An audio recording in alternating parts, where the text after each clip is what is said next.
This is the most original focaccia ever, focaccia alla Genovese. Can you believe this has been around since the 11th century? This is crazy. This has been around forever. And you know what? You probably don't even know about this because everyone is used to the high, spongy focaccias with lots of bubbles, but this is the most authentic one, and I want to show you how to make it. So easy. Ingredients for one focaccia. To make this focaccia, I'm gonna be using a tray like this one, which is shallow tray, and the size inside of the tray should be about 14 inches long by 10.5 inches deep. You can also use a deep tray like this if that's what you got, but I believe it's better to use the shallow one, okay? You get a better result and it's easier to manage. How many people can eat this focaccia? Once I start eating focaccia, I don't stop. So I don't know how many people can eat that. Maybe 1, maybe 5, I don't know. For one focaccia, I use 350 grams of 00 flour. You can also use all-purpose flour. 200 millimeters of cold tap water. 1 sachet of dry yeast, 2 teaspoons of table salt. We're also going to use some extra virgin olive oil and 2 tablespoons of honey. Now, honey replaces malt. Malt is an ingredient that not many of us have at home, so honey does a great job of replacing the malt. The topping for this focaccia will be just sea salt, but you can play with it. You can put cherry tomatoes, you can put rosemary, you can put whatever you want. But I'm going to make the most basic, classic one with sea salt on top. If you have a stand mixer at home, please use a stand mixer. It will do a great job, and I love using stand mixers. But I'm gonna use my hands in this video so I can show you how easy it is. You can follow every step I'm about to do by using the stand mixer, okay? Exactly the same, but with a stand mixer. All right, let's start with the dry ingredients. So we're gonna add the flour in a bowl.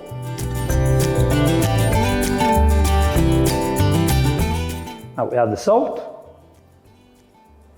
We're also going to add the yeast. Just quickly mix everything together. The dry yeast I'm using, it gets activated as soon as it gets in touch with the water, okay? Now, I'm gonna use the right hand to mix. We're gonna put the water a little bit at a time. I'm gonna add the water first. I'm gonna add more water now. Here at this point, we just want the dough to absorb all the flour. At this point, we can also add the honey. Just be generous with the honey, with the 2 tablespoons of honey. We're gonna add some extra virgin olive oil. I will say at least 3 tablespoons. Extra virgin olive oil is very important in the region of Liguria, which is where focaccia is from. And so you'll probably find extra virgin olive oil in all the recipes. The region of Liguria is also where the basil pesto comes from, because they've got the best basil in the world there. Now you basically want to knead the dough until it absorbs all the flour, okay? It's gonna be a 10 minutes process. If you use the stand mixer, it will be done in 5 minutes. But if you use your hands, I would say at least 10 to 15 minutes of kneading. As you can see, the dough will start kind of drier, so it will come off your hands easily. Look at that. As you can see, our bowl is clean, okay? So now we can keep going. Now we transfer the dough on the bench and we want to knead it, okay? No extra flour needed at this point. So my movement here is this. I'm gonna use the palm of my hand, push forward and back, push forward and back. You don't wanna have this surface. You wanna try and get the smoothest surface.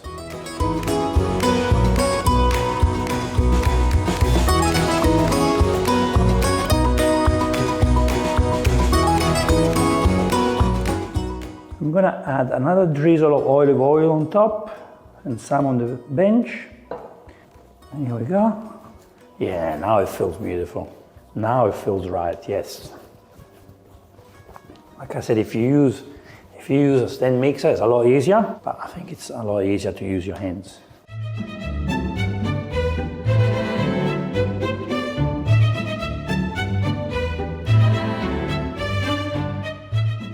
And just do that. Just smash the focaccia on the kitchen bench, just like this. Yeah. Get rid of your stress. The focaccia likes that. You're massaging the focaccia. You're making the dough smoother. All right, here we have the dough. All we have to do now is to cover it. And we let it rest for about 15 to 20 minutes.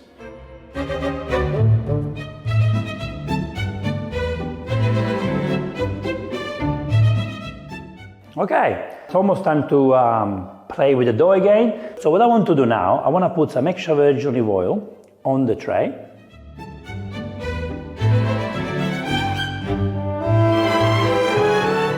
Spread, just use a brush, or you can use some kitchen paper, just to spread the oil on the tray. What is the extra virgin olive oil going to do? Well, first of all, it's making sure the focaccia doesn't get stuck to the tray. And second, it's going to make the bottom of focaccia crunchier. So it plays a very important role. Alright, so the dough has been resting for about 15 minutes. See, it's a lot softer now. It's a lot easier now to manage the dough. See, there's nothing, it's actually very clean. So what we want to do now is basically reinforce the dough, okay? So when I say reinforce, we want to fold, okay? Turn it, just like that. And we're going to fold again. And we kind of want to create a log.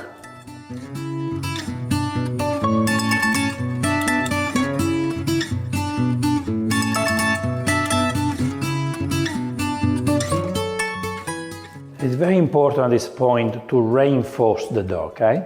Actually, I folded this dough 3 times. 2 times is necessary, 3 times is just to take extra precautions. Now, see the log, we stretch it, make sure we have enough, make sure it's even. All right, so here is the log that we created.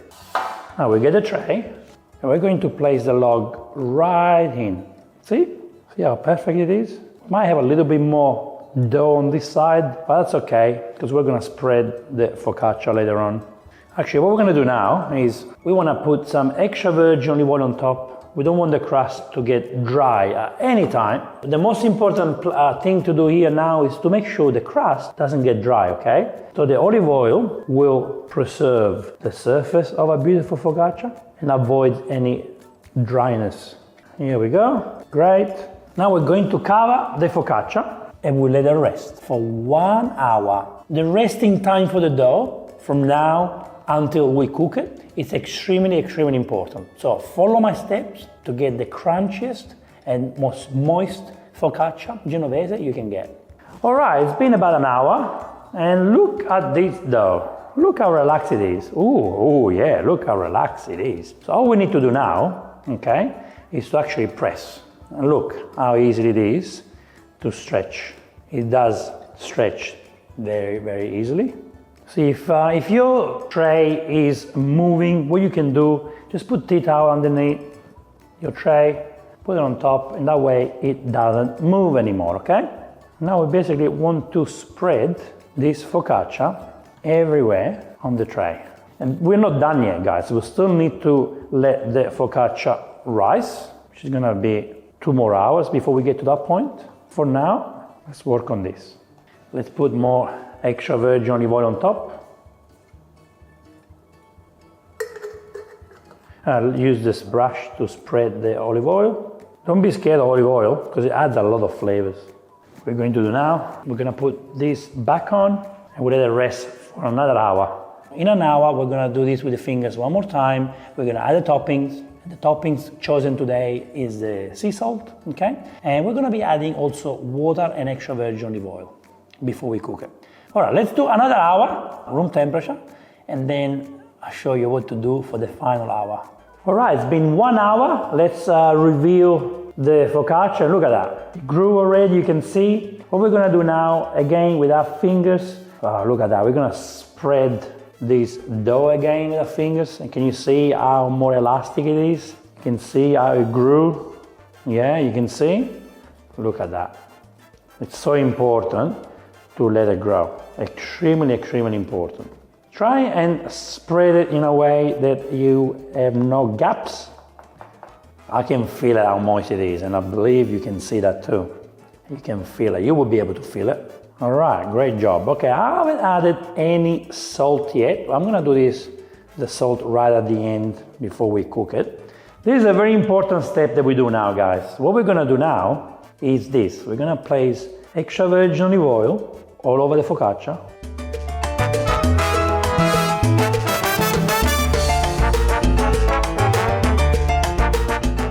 And this, which is probably sounds crazy to you, and now this is water. We're gonna add water on top. I know it sounds crazy, but adding the water on top, it will help to get a moist focaccia on the inside and crunch on the outside.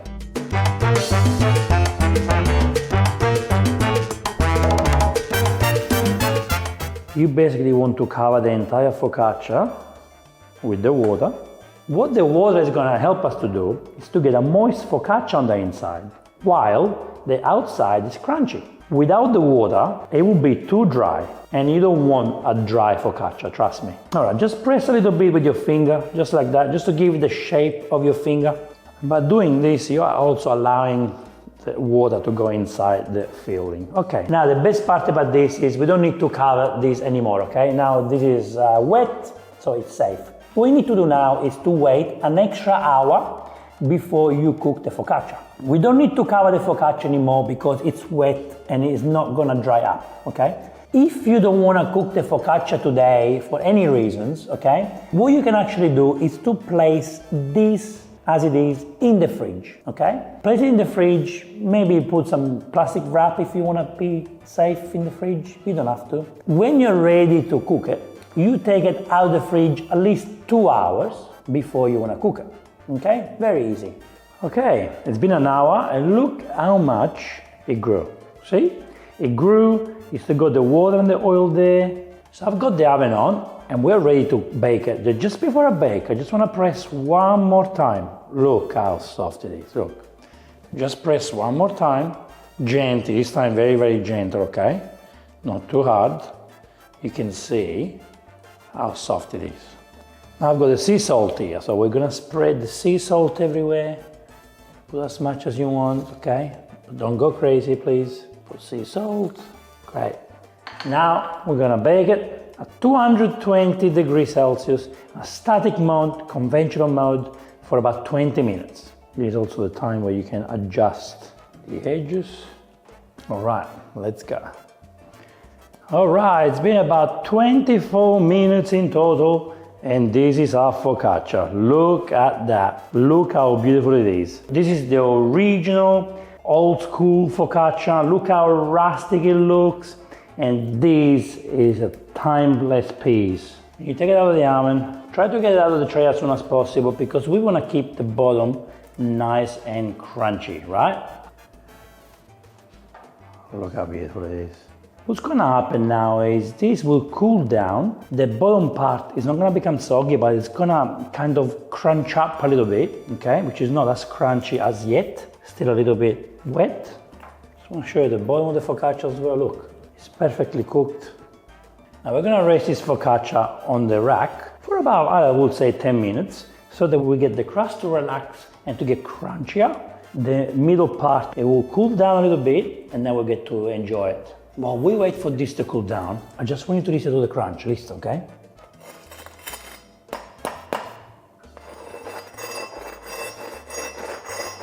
Yeah, that's a beautiful sound. The focaccia is rested enough, I cannot wait any longer. Look at that, I think it's time to cut it. Come and listen to the sound, guys. Ready? Ready for this?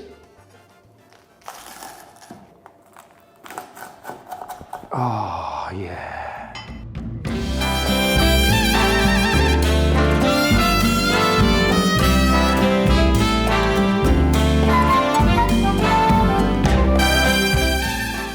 If you want to listen to this crunch again, listen.